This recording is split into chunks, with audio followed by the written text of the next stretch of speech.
lo hemos hablado, lo hemos tocado aquí en el programa, y sin embargo creo que necesita que lo sigamos abordando porque es muy importante que no nos entretengamos con... miren, yo les he dicho con respecto a Salinas Pliego que este tipo de personas son una generación de potentados que han perdido toda la dimensión del bien y el mal, ¿no? Eso es uno de los grandes peligros de la humanidad, ¿saben? Cuando no hay un conocimiento de el bien y el mal, cuando no hay una frontera ética, moral, espiritual, lo que ustedes quieran, si nos vamos al lado espiritual, si nos vamos al lado de la ética, no hay una división, ya no hay una frontera. Las acciones que se lleguen a hacer son a nombre, pues, de los intereses particulares. Todas las decisiones que se tomaron en el país desde lo que yo llamo el salinismo, que inicia con Salinas de Gortari, fueron en función de no importar las consecuencias que iba a traer un modelo como este. No importaba que ese modelo trajera hambre, muerte y trajera mucha destrucción al pueblo. Yo he dicho que se infectaron de esta enfermedad de manera voluntaria y eso los deslumbró, los volvió locos, los puso en un estado en donde no veían que las decisiones que tomaban, que las políticas que siguieron a través de los gobiernos del PRI, del PAN, de las decisiones que se votaban en la Cámara de Diputados, en la Cámara de Senadores, eran contrarias y que afectaban la vida de millones de mexicanos. Las decisiones del país, todo ese saqueo, toda esa corrupción, eran decisiones que se tomaban entre unas cuantas familias y, por supuesto, los intereses extranjeros, ¿no? Que eso no tenemos que quitarlo del panorama porque a veces se nos olvida un poco, hablamos de lo local y no nos metemos con los temas internacionales. Y ahí, por supuesto, que yo diría que del proyecto salinista neoliberal, pues la mayoría de todas esas decisiones y de todo ese plan transeccional que inició con Salinas venía dictado de las transnacionales y de los gobiernos extranjeros, principalmente Estados Unidos.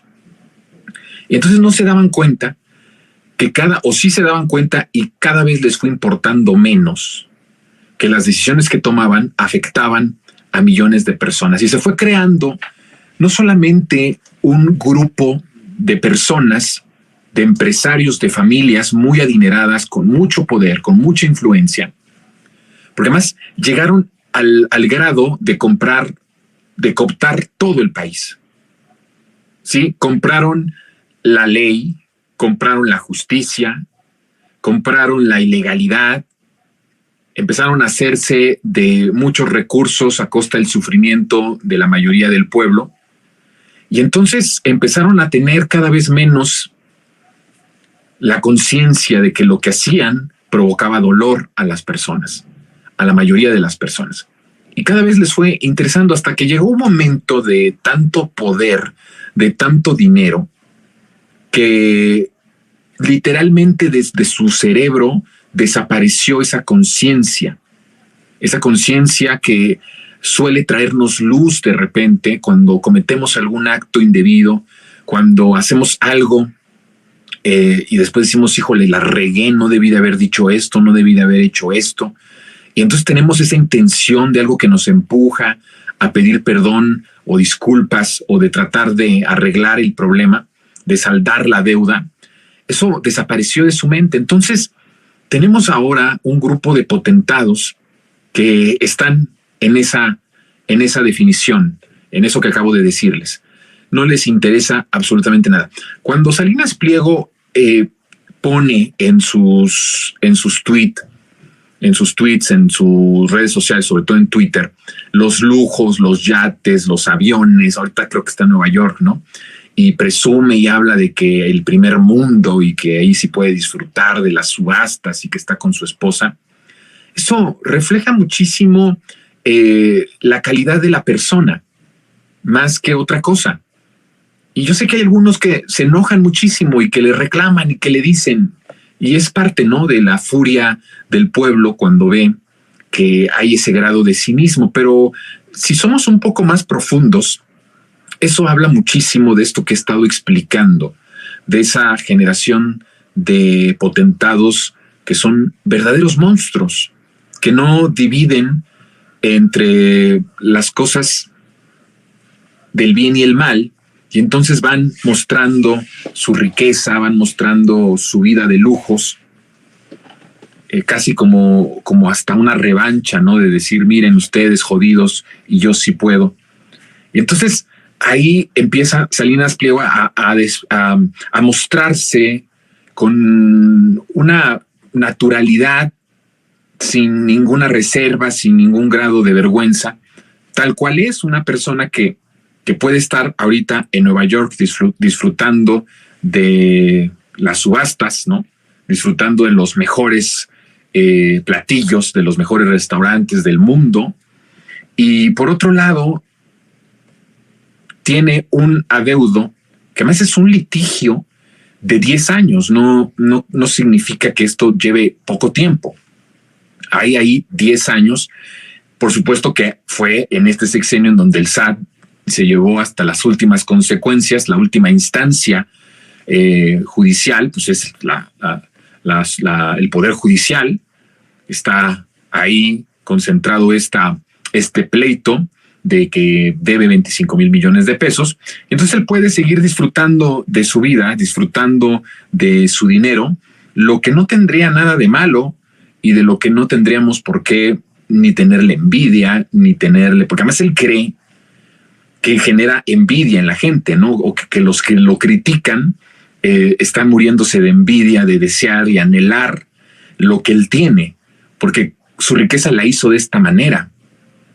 Y es ahí en donde él cree que todos estamos tras su dinero y que todos le tenemos envidia de su vida y que todos tenemos envidia de lo que tiene, de las riquezas, porque se deja ver como una persona que ya no le importa el sufrimiento de la gente, ¿no? Tiene una fundación en la que ha impulsado algunas propuestas, pero que no tiene que ver esta fundación, porque hay que acordarnos, no son fundaciones que en sentido estricto reflejen un interés real por la sociedad y por el pueblo, ¿no? Son maneras de evadir impuestos, son fundaciones que tienen objetivos más importantes que el de en realidad ayudar a las personas. Y además, déjenme decirles que además también tiene mucho que ver con la etiqueta de los millonarios, ¿no? La gente rica, y esto viene mucho de Estados Unidos, la gente millonaria en Estados Unidos regularmente tiene fundaciones que hace muchísima entrega de recursos a diferentes causas sociales, ¿no? Allá también tienen un grave problema del pago de impuestos. No crean ustedes que esto es algo propio de nuestro país. En Estados Unidos incluso hay una propuesta de gravar la riqueza, de que los más ricos y que los multimillonarios paguen más dinero para impulsar al país. Estamos hablando de Estados Unidos. O sea, no podemos decir que Estados Unidos es socialista, ¿verdad? O que es comunista, o que es un país de todo este aire latinoamericano de gobiernos de izquierda, ¿no? Es un gobierno completamente capitalista, es un gobierno completamente dependiente de distintas industrias como la farmacéutica, como la armamentista, y que sin duda alguna pues no le podemos tachar de socialista ni de ninguna manera algo similar a esto, ¿no? Pero incluso en Estados Unidos hay esa propuesta y es como una etiqueta. Se ve bien un millonario en Estados Unidos generando los miles de millones de dólares anuales y teniendo una fundación. Entonces, pues si los gringos lo tienen, pues como Salinas Pliego, que es una persona además, una persona acomplejada, es un ser acomplejado. Y que cuando vio la oportunidad de enriquecerse y cuando vio la oportunidad de hacer dinero y de aprovechar a lo que dice él que son los gobiernícolas, pero de los que fue pues prácticamente beneficiado durante tantos años en el periodo salinista neoliberal, empezando por la concesión de TV Azteca, pues en realidad es ahí en donde se muestra una persona acomplejada. Y entonces es una persona muy de esos. Ve, en Estados Unidos se veía bien un millonario con alguna fundación y él dijo, pues aquí también vamos a tener, como yo que soy millonario, es el tercero más rico del país, es el empresario, el tercero más millonario del país. ¿Cómo yo no voy a tener mi fundación? No crean que tiene que ver esta fundación con amor al pueblo, con amor a la gente. No tiene nada que ver, porque yo preferiría que no tuviera ninguna fundación y que pagara sus impuestos. O sea, la realidad es que los empresarios han ocupado todas estas fundaciones y estas asociaciones para, en el mejor de los casos, escuchen esto, en el mejor de los casos, evadir impuestos. En el peor de los casos, mecanismos de lavado de dinero, en México y en Estados Unidos. Porque además esto es una red, ¿no? Una red de lavado de dinero impresionante, solapada por los potentados. Nunca van a caer porque son ellos mismos los que armaron esa red. Y todos los millonarios del mundo están conectados a esa red de lavado de dinero y a paraísos fiscales. Eso es una realidad. Es el sistema hecho por los poderosos para los poderosos. Nunca van a caer porque tienen esa impunidad. Compraron la justicia, compraron la ley. ¿Cómo no van a comprar la ley en el mundo, este mundo capitalista, y como en México no es la excepción, si tenemos todo para el beneficio de ellos mismos, si tenemos un juicio que ha durado tanto tiempo? Porque hoy el presidente dice, no voy a quitar el dedo del renglón. Pues por supuesto, ¿cómo vamos a quitar el dedo del renglón? Y voy a estarles contando los días, los meses, los años que lleva este juicio y que no han resuelto. Pero, y eso es importante decirlo, no solo es Salinas Pliego, no solo es este empresario, estamos hablando de una generación de empresarios. Pero además hay una gravedad en todo esto, porque estos empresarios van heredando a sus hijos varones, porque esto tiene mucho de patriarcado y de machismo, ¿eh? En esa clase de los potentados sigue siendo muy importante que el heredero sea un varón y de preferencia el primogénito y que sea varón. Sigue teniendo mucho de esto, ¿no? Que ya a la vista de este siglo XXI y de todos los derechos que se han ganado, parece hasta de risa, ¿no? El que todavía estén pensando estos potentados en que sus herederos tienen que ser el primero de los hijos y que este sea varón, porque si la primera es una hija, le correspondería al segundo, ¿no? Si sale varón, pues le correspondería a él. Es un cáncer que se va heredando de generación en generación. El pensamiento que tiene Salinas Pliego es el pensamiento que tiene sus hijos, es el pensamiento que tiene su familia, se lo va heredando y así estamos hablando de una generación de empresarios, de potentados que van heredando este pensamiento en donde lo que importa son sus privilegios, son sus conveniencias. Y esto, independientemente de que en esto se lleve entre los pies, entre las patas, diría el clásico, al pueblo. Están deshumanizados. Por eso yo decía en un monólogo anterior, no le podemos ganar un debate a Salinas Pliego. Y no es que no le podemos ganar con un argumento a Salinas Pliego, o que sea suficientemente poderoso como para que nosotros nos arrodillemos ante él y no podamos refutarle. El por qué digo que no le puedes ganar un debate a alguien como él es que no puedes debatir con alguien que ha perdido su esencia de ser humano. Él puede ser muy cariñoso con su familia. Mire, nadie está diciendo eso. Él puede amar mucho a su esposa, mucho a sus hijos, mucho a su familia.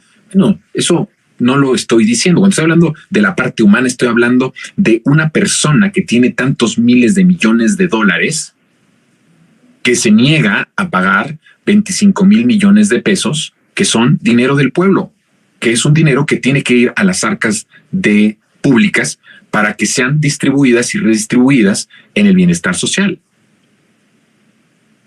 De hecho, creo que el gran problema de este tipo de personas es que hay un amor bastante intenso hacia sus personas que ignoran a las otras, al bien común. Esas palabras del bien común, esas palabras de solidaridad, esas palabras de empatía social, no existen para ellos.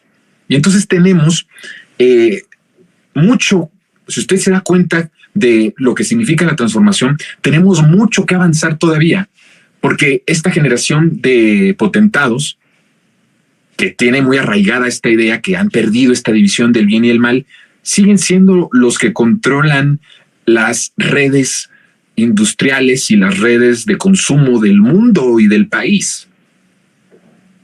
Por eso tendríamos que hacernos el planteamiento en las siguientes generaciones sobre justamente nuevas formas de productividad, nuevas formas cooperativas de impulso de desarrollo, nuevas formas también de el impulso del consumo, de las redes de industriales.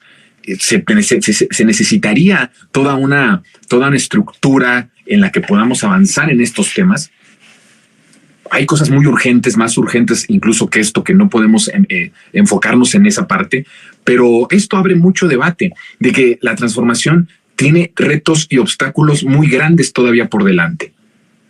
Cuando tienes a un empresario que se la pasa ofendiendo, que se la pasa hablando del físico de una persona, que se la pasa humillando a la gente, que se la pasa queriendo aplastar con sus tweets a las personas, y que muestra a un ser que ya no tiene esa empatía social, por lo tanto ya no puedes debatir de una forma seria con alguien que ya no tiene esa percepción, que lo único que importa es él, su familia, su bienestar.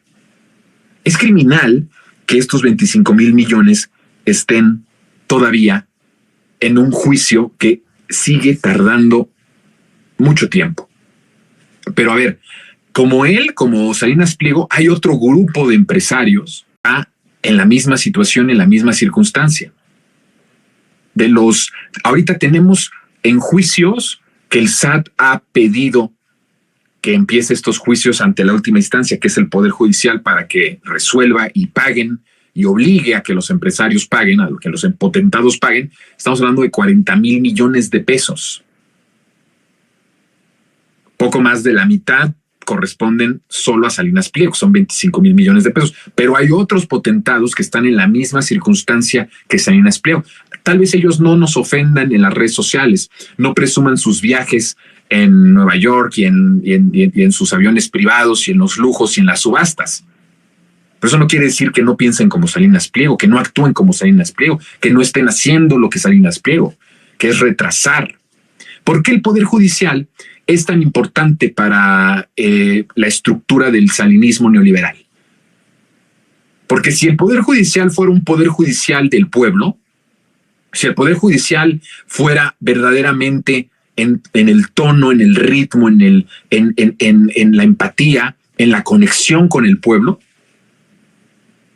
no tendríamos este tipo de juicios que se alargan y no hay resolución. Ya habría habido un juicio que diera la razón al SAT de que esos 25 mil millones de pesos los tiene que pagar. Por eso hay una defensa casi irracional, completamente descarada del Poder Judicial, de políticos de ese régimen derrotado en 2018, de los potentados de la oligarquía, del crimen organizado, que no quieren que se arrebate el Poder Judicial. Es una batalla tan importante en 2024 como fue de importante la presidencia en 2018. Fíjense cómo lo hay que equipararlo. O sea, hoy el triunfo por el Poder Judicial es tan importante como fue el triunfo de Andrés Manuel López Obrador en 2018. De ahí viene, ustedes se van dando cuenta cómo se va desencadenando muchas cosas. Mientras ese poder judicial esté en el poder de los criminales, de los potentados, de la oligarquía, de los poderes fácticos, va a seguir beneficiando a cada uno de esas integrantes de ese sistema, de ese régimen derrotado en 2018. Vamos a seguir viendo cómo se atrasan estos juicios y al final es posible que o se siga atrasando. Ya van 10 años, imagínate, se puede aventar otros 10 años. El tiempo que sea necesario. Si tuviéramos un poder judicial del pueblo, porque además se olvida que no tienen otro objetivo el poder judicial, el poder ejecutivo y el poder legislativo que no sea el bienestar del pueblo. Se desvirtuó, se degradó toda la institucionalidad, los tres poderes de la Unión, todo se desvirtuó, se fue al carajo, porque no había esa intención de que todos los poderes solo tienen una sola misión, que es el bienestar del pueblo, la procuración del pueblo. Uno proponiendo, administrando el presupuesto público, otro aprobando las leyes en beneficio de las mayorías y no de las minorías, y el Poder Judicial con todo el instrumento legal que tiene, siempre decidiendo a favor del pobre, a favor del oprimido, a favor de las mayorías y de las mayorías en la cuestión de la mayoría del pueblo de México y de las minorías en cuestión de derechos humanos. Estamos entrando en un proceso en donde tenemos que ser más conscientes de a lo que nos estamos enfrentando y de lo que nos jugamos en 2024, que es que el Poder Judicial tenga toda esta percepción, que vuelva a lo original para lo que fue creado institucionalmente. Si ellos pierden el Poder Judicial, van a seguir perdiendo amparos, ya no van a tener amparos para los criminales, ya no van a tener amparos para los corruptos, van a tener que pagar impuestos porque, bueno, va a haber un tribunal del pueblo que diga no es posible que un empresario durante tanto tiempo no haya pagado esto y no se le cobre. Es un dinero que tiene que estar en las arcas públicas para el beneficio de la sociedad, para el beneficio del pueblo.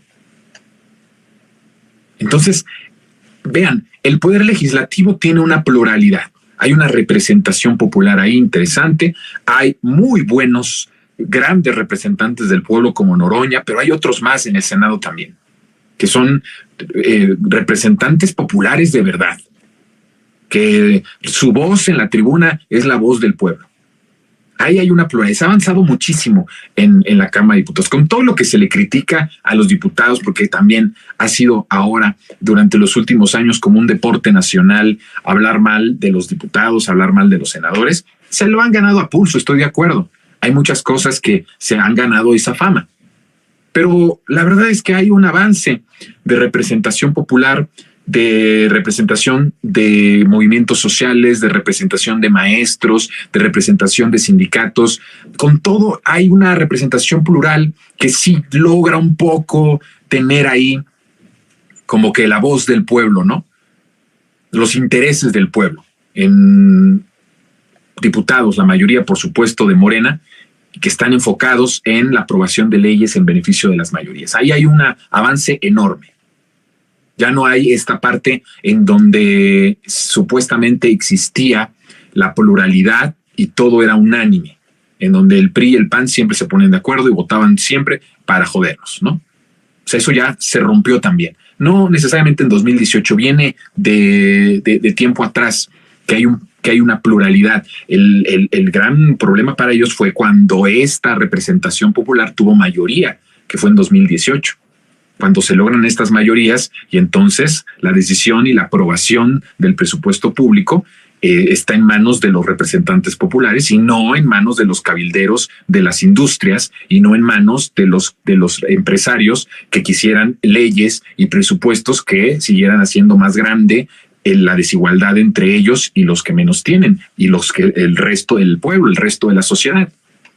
En el Poder Ejecutivo, pues hay una transformación completa. Es un presidente transformador, un presidente del pueblo y para el pueblo. Pero el Poder Judicial es ahorita la gran batalla. Ahí están concentradas y deben estar concentradas, yo les diría a ustedes, con la misma intensidad que lo hicimos en 2018 en el convencimiento, en la concientización, en la participación, en la movilización, para lograr el plan C y la reforma al Poder Judicial, de la misma intensidad y la misma alegría con la que fuimos en 2018 a votar y a intentar lograr poner a un presidente del pueblo, que fuera un presidente de todas y de todos. Yo creo que tenemos que tener esa similitud en 2024 para lograr reformar al Poder Judicial. El Poder Judicial puede detener mucho de lo que pasa y mucho de lo que puede avanzar el país en transformación. En principio, en el tema que hoy nos compete, pues de inicio, que sea un tribunal popular que decida en lo justo que este empresario, que este potentado, tiene que pagar esos 25,000 millones de pesos y que además se deje de burlar del pueblo. Que ya dejemos esa parte de que los potentados se burlen del pueblo. Eso no lo puede lograr los otros poderes. El único que puede hacer lograr que los potentados se dejen de burlar del pueblo, porque es la última instancia para que las decisiones o las leyes que propone y aprueba tanto el Ejecutivo como el Legislativo se lleven a cabo, es el Poder Judicial. El Poder Judicial tiene un poder tan grande como para callar la boca a los potentados y borrarles su sonrisota de burla. ¿Ustedes creen que con este Poder Judicial, que por cierto acaba de renunciar Arturo Saldívar, hay una lectura importante de qué es lo que va a pasar con Arturo Saldívar y cuál fue la razón por la cual renunció? Ahí habla él un poco de transformación. Tal vez vaya a sumarse al equipo de Claudia Sheinbaum, no lo sé, o esté pensando en algo en el actual gobierno, en los últimos meses de este gobierno, no lo sé, pero ahí está la renuncia, que por cierto la Constitución dice que solo podría renunciar un ministro por causas graves. En 2019 recuerden que renuncia Medina Mora y por supuesto que había una cuestión muy importante, ¿no? Que era la investigación que la Unidad de Inteligencia Financiera había llevado a cabo de que tenía en sus cuentas millones de dólares que no correspondían con el salario ni de ministro, ni de embajador, ni de funcionario en seguridad pública en el gobierno de Peña Nieto. Entonces, ahí había eso y Andrés Manuel aprueba y el Senado aprobó también la renuncia del ministro para que enfrentara lo consecuente a un proceso legal. En el caso de Arturo Saldívar, claramente, bueno, yo diría que si se va por alguna cuestión de la transformación, eso es suficientemente importante como para que se le diera el que salga del Poder Judicial, pero creo que de este tema nos iremos enterando en las siguientes semanas. Pero a ver, ¿usted cree que este Poder Judicial le va a tapar y le va a quitar la sonrisota de burla a Salinas Pliego? Claro que no lo va a hacer. No somos ingenuos. Pero ya Andrés Manuel, en otra de sus jugadas maestras, que además, a ver, Salinas Pliego queriéndose enfrentar al presidente Andrés Manuel, es que es un tipejo tan desagradable. En verdad es una sabandija. Eso es la palabra, es una sabandija. Es un imbécil. Quiere ponerse a hablar del presidente López Obrador y de enfrentarse al presidente López Obrador.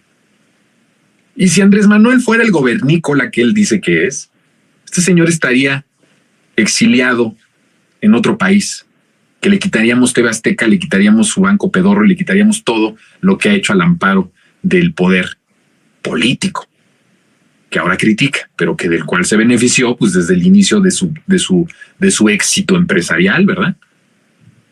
Y el presidente se ríe, porque dice, o sea, también, ¿cómo? Por muy poderosos que sean, pues es el presidente de la República y además, pues con un pueblo que está atrás de él, sustentándolo, apoyándolo, el presidente más querido de la historia, el más respaldado de los más respaldados del mundo, por lo menos el segundo o el tercero más respaldado del mundo, pues se ríe, ¿no? Y se quiere poner ahí, pelear con el presidente, entrar a pleito. Y Andrés tan tranquilo dice, mira, no es personal, es un asunto con la ley, no es un asunto conmigo, no es un asunto de que nos peleamos como amigos, no tiene que ver nada de eso. Si no reformamos el Poder Judicial, vamos a tener a los criminales riéndose y burlándose de nosotros, a los corruptos salir de las cárceles o anulándose sus procesos y después hasta contratados en los medios de comunicación opinando de política y burlándose de la transformación. Y vamos a seguir teniendo empresarios, no solo Salinas Pliego, sino muchos más, que deben miles de millones de pesos a las arcas públicas y van a seguir debiéndolo, y el Poder Judicial va a seguir apoyándolos y va a seguir alargando el proceso y nunca van a poder pagar. ¿Cómo vamos a poderle quitar la risa burlona a esta sabandija, a este rastrero de Salinas Pliego y a otros potentados que se burlan de nosotros? Se burlan, se burlan de usted y de mí. O sea, ellos pueden estar viendo este video y se burlan de mí y se burlan de ustedes, con el desprecio que los caracteriza, con el cinismo que los caracteriza y la impunidad que los envuelve. Es un manto protector esa impunidad. ¿Sabe quién les provoca que se burlen a carcajadas de usted y de mí? El Poder Judicial. Es ahí la lucha en la que tenemos que dar. Con la misma intensidad que logramos la presidencia de la República en 2018, lograr el Plan C y el Poder Judicial, la reforma del Poder Judicial en 2024, para borrarles de sus desagradables caras, de estos tipejos, esa burla y esa sonrisa. Para que Salinas Pliego pueda seguir viajando por el mundo y pueda seguir estando en los mejores lugares de Nueva York, pero pagando sus impuestos, el miserable. No vamos a ver borradas las burlas de los potentados de la clase putrefacta que tanto jodió a México si no se las tapamos y no se las quitamos con un fregadazo en el 2024, un fregadazo popular de votos contundentes para que el Poder Judicial sea reformado y sea un tribunal popular, un tribunal del pueblo, no un tribunal alejado de el pueblo, alejado de las realidades, intocable, inmaculado. Hay que pugnar por eso. Hay que ir a esa raíz. No le vamos a ganar ahorita un debate a tuitazos a este miserable. No lo vamos a ganar. Porque ¿saben qué? Puede seguir burlándose de nosotros porque tiene el Poder Judicial de su lado. ¿Cuál puede ser nuestra revancha resentida? Pues arrebatarles a todos estos criminales de cuello blanco, a los criminales del crimen organizado, a los corruptos, a los potentados, su minita de oro, que es la que los protege, que es el Poder Judicial. Y entonces sí, cuando le quitemos el Poder Judicial a esta bola de criminales, vamos a quitarles y a borrarles su sonrisita burlona y sus carcajadas burlonas que hacen en sus comidas, en sus grandes cenas, en sus grandes convivios que hacen en Francia, en Londres, en Nueva York. Y entonces vamos a estar nosotros también muy felices porque ese es el pacto social. Que ellos sigan viajando, que ellos sigan viviendo de lo lindo, nadie les va a quitar nada, porque aquí con la transformación lo que impera es el Estado de Derecho. No se les va a arrebatar nada, pero van a pagar sus impuestos y con eso nosotros vamos a poderles quitar su sonrisita burlona. No le vamos a ganar a Salinas Pliego un debate. ¿Saben lo que sí vamos a hacer? Ganar el Poder Judicial, que es la protección del criminal. Eso es el Poder Judicial, la protección jurídica de todos los criminales de este país. ¿Ven la urgencia de convertir al Poder Judicial en un poder popular, en un poder verdaderamente de justicia? Ese es el reto. Ese es el reto para el año que entra. Hay que ir hacia eso. Vamos